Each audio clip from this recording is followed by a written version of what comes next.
आज या वारीला निरोप देण्यासाठी उपस्थित असलेले आपल्या जिल्ह्याचे कर्तव्यदक्ष एसपी साहेब, इथे सगळे पदाधिकारी आहेत. म्हणजे कोणाकोणाचे नाव घेऊन नाव जर सुटलं तर गैरसमज होईल म्हणून सगळ्यांची माफी मागून सगळे नेता मंडळी, सगळे पत्रकार, सगळे कीर्तनकार, टाळकरी, बंधू भगिनी आणि मातानो, सालाबादाप्रमाणे हे आपलं तिसरं वर्ष आहे. आपण पहिल्या वर्षी जवळपास 70 बसेस नेल्या होत्या. त्याच्यामध्ये आम्हाला दुरुस्त करण्याची संधी मागच्या वर्षी मिळाली. बसेसमध्ये झोप होत नव्हती, त्यामुळे तिथनं आल्यानंतर बरेच जण आजारी पडायचे किंवा आजारी पडल्यानंतर 2-3 दिवस कामही नाही व्हायचं. मग आम्ही मागच्या वर्षी अशी दुरुस्ती केली की आपण आता ट्रेन करूया. बऱ्याच लोकांनी सांगितलं की आपण सिटिंग करूया, म्हणजे बसून जातील. मग बसून काय उपयोग आहे, झोपून गेली पाहिजे सगळे. म्हणून आपण मागच्या वर्षी ट्रेन केली, यावर्षीही ट्रेन केली, पण तरीही मागणी काही कमी होत नाहीये. मागच्या वर्षी जे गेले ना साहेब, आम्ही त्यांना यावर्षी संधी दिली नाही. आमच्याकडे ती यादी आहे. त्यामुळे काय काय म्हणता, या वरिष्ठ ली गया, पुढला वरिष्ठ ली जाई रे, या वरिष्ठ लई गया, पुढला वरिष्ठ नाही लई जाई ना. पण प्रत्येकाचं दर्शन व्हावं ही आमची इच्छा आहे. एक वेळेस झालं तर दुसऱ्या वेळेस दुसऱ्याचं व्हावं, तिसऱ्या वेळेस तिसऱ्याचं व्हावं. आणि आम्ही वयाची अट घातली 45 ते 55. कारण की घेऊन जाणं जसं आमची जबाबदारी आहे, तसं घरापर्यंत आणणंही आमची जबाबदारी आहे. उद्या आम्ही तुम्हाला घेऊन गेलो तसे आमचे अँब्युलन्स आहेत, अँब्युलन्स पोहोचले आहेत, आणखी अँब्युलन्स जात आहेत. आमचे 5 डॉक्टर असतात, हे सगळ्यांना माहिती आहे. साधा ताप जरी आला, खोकला जरी आला तरी डॉक्टर हजर असतो, हे आपल्याला माहिती आहे. त्यामुळे कोणाला त्रास होऊ नये याच्याकरता आपण ही सोय केलेली आहे. जवळपास 5000च्या आसपास हे भाविक जात आहेत. आमचे तर प्रायव्हेट वाहनं तर पुढे पोहोचण्याचे सेवेकरी आहेत, ते कार्यकर्ते आहेत, ते जवळपास 700-800 आहेत. बसेस पण काही गेले जात आहेत. कारण की मग काही ऐकायलाच तयार नव्हते, तर मग नाईलाजाने 5-6 बसेस आम्हाला नंतर एक्स्ट्रा कराव्या लागल्या. पुढच्या वर्षी काय करावं लागेल अजून काही सांगता येत नाही. पांडुरंगाची इच्छा असेल तर याच्यापेक्षा चांगलं करण्याचा प्रयत्न करू. आम्ही तर ठरवलंय की असे काय सिनियर सिटीजन पकडायचे की त्यांना एखाद्या वेळेस विमानाने न्यावं लागलं तरी चालेल, पण ती देवाची इच्छा असेल तर देवाशिवाय हे दर्शन होत नाही. मी गडावरचा अनुभव सांगतो. मी एक वेळेस, तुम्हाला माहिती आहे, मी गडावरचा पायी जाणारा कार्यकर्ता आहे. वडीला मी गडावर पायी जायचो, पण आता ह्या क्षेत्रात आल्यामुळं मी आमदार असतानाही पायी गेलो. गडावर 10 वाजेपर्यंत दर्शन होतं.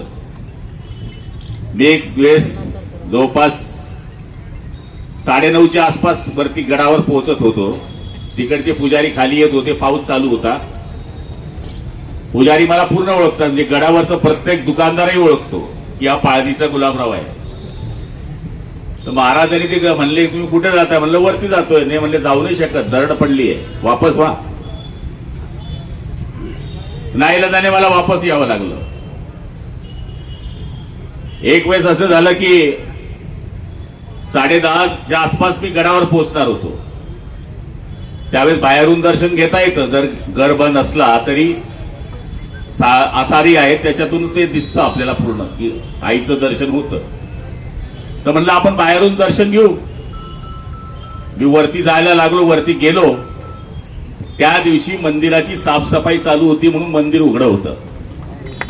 म्हणजे ज्यावेळेस देवाच्या मनात असेल त्यावेळेस वारी घडते.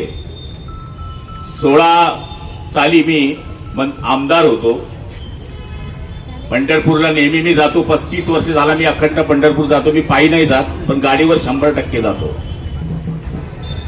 बोचकं धरलेली म्हातारी होती. आमदार असल्यामुळे एक पोलीस झारी जो संरक्षण असतं ती, आणि पंढरपूरचे 4-5 तिथले मंदिराचे मंडळी माझ्याबरोबर होती.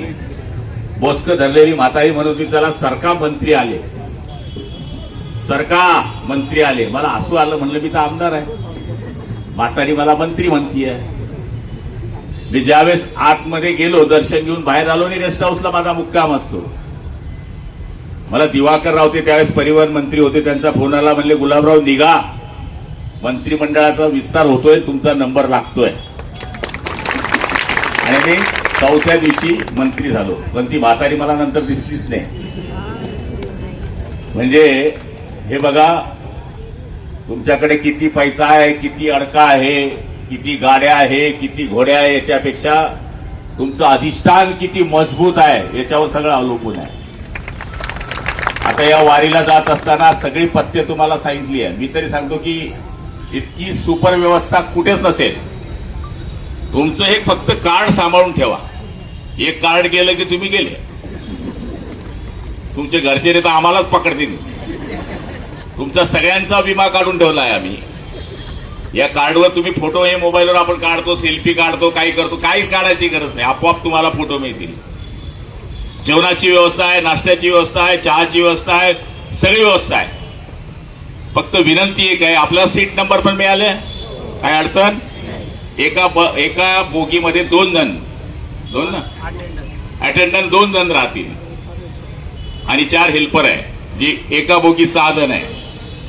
त्यामुळे तुम्हाला काही लागलं, तुमची मुलं म्हणून, तुमचे भाऊ म्हणून तुम्ही त्यांना कधी आदेश करू शकता. त्यामुळे बिनधास्त प्रवास करायचा आहे. आता 4 दिवस आम्ही तुमच्या सेवेमध्ये आहोत. 4 दिवस ही मुलं तुमच्या सुना पण आहेत आणि 4 दिवस तुमची मुलं पण आहेत. त्यामुळे हे आता सासूबाईंची सेवा करणार आहे, आईची सेवा करणार आहे, बहिणींची सेवा करणार आहे. त्यामुळे मला तरी असं वाटतं की आज या सुंदर अशा वारीला महिलांची संख्या, एसपी साहेब ज्यावेळेस आतमध्ये आले तर म्हणले, भाऊ इथं तर 80% महिला दिसत आहेत. लाडक्या बहिणींचा तर चमत्कार आहे साहेब, काय करणार.